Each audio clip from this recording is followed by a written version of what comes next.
Have you ever picked up a magazine and had a whole flurry of these little postcards fall out? Today, I'm going to show you a great use for these little nuisances and at the same time show you a great activity for your students so they can learn an important skill.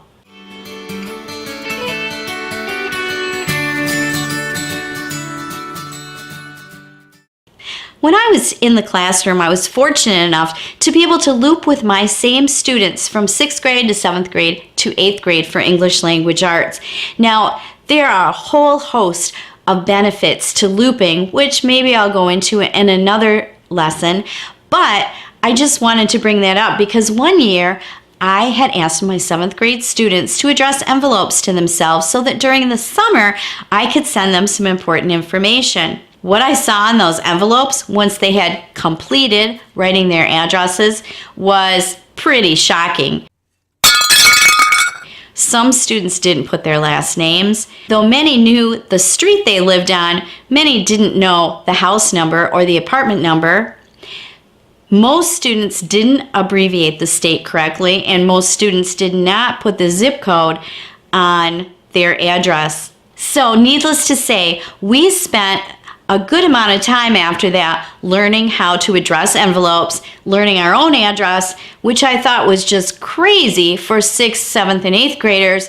But come on, many people just don't write letters anymore. Nowadays, people send emails and texts, and they're just not addressing envelopes as often as they used to. Well, it's still a skill they need to learn because someday they are going to have to mail something. The first thing that I did was print off labels that had my students' first and last name and their address correctly modeled. I had the students put those stickers, those label stickers, in their writer's notebooks so they would have them there to refer to. Since I didn't have a lot of extra envelopes just lying around and I didn't want to waste new envelopes, I went to the library and I went through all the magazines and I pulled out all of these little postcards that usually just fall out and get thrown away. They're pretty useful actually in the classroom because you can let students fill these in with their address and get some really good practice on writing out their address. Now I realize this is not like addressing an envelope, that's the next step. Now, since I didn't have a whole stack of envelopes that I wanted to use up just having students practice, I used either index cards or paper that was cut to the size of either a standard envelope or a business size envelope, and we practiced on those. In the future, one of the things I asked for from parents at the beginning of the school year was for them to donate old envelopes from home, which I then would use in this practice with writing addresses on envelopes. And that worked really well because, if one family can come up with 8 or 10 extra envelopes lying around the house and the next family can come up with a few, pretty soon you've got quite a few envelopes.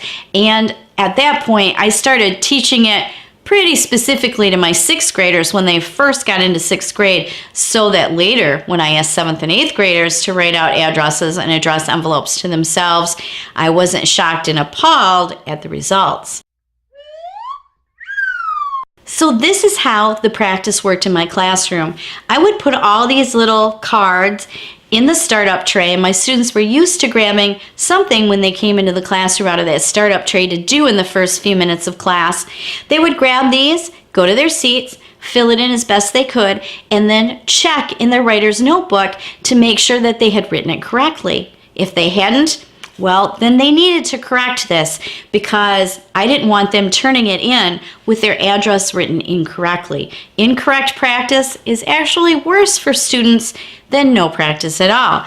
When the students were satisfied that they had written it out correctly, then they put it in the turn-in tray, and I didn't have to spend a whole lot of time going through. I could just glance at them and tell if they were correct. Now at home, what you might want to do is start collecting these and putting them somewhere easily accessible to your child, and just from time to time having them fill one of these in.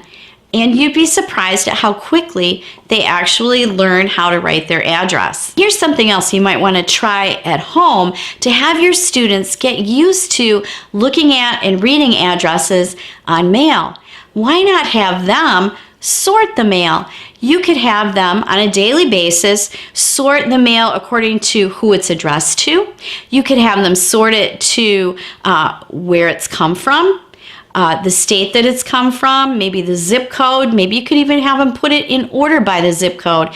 That just opens another door for you to be able to teach them how zip codes were developed from smaller numbers on the East Coast going west to larger numbers. They could even lay that mail out on the table according to where it came from by zip code, laying it from east to west. Wouldn't that be fun? I hope that this lesson has helped you to realize that you should be helping your child learn how to write his or her address. It's not necessarily going to be in the curriculum at school, and it's a life skill that they need to learn. If you're new here, please consider subscribing and clicking the notification bell so that you can get notified when I upload new lessons. Like the ideas in this video? How about giving it a thumbs up? I'd love to see your comments below about how you've decided you can help your children with learning about addresses on envelopes, zip codes, complete addresses, street addresses, and anything related to this topic. Thanks for watching. Never stop learning.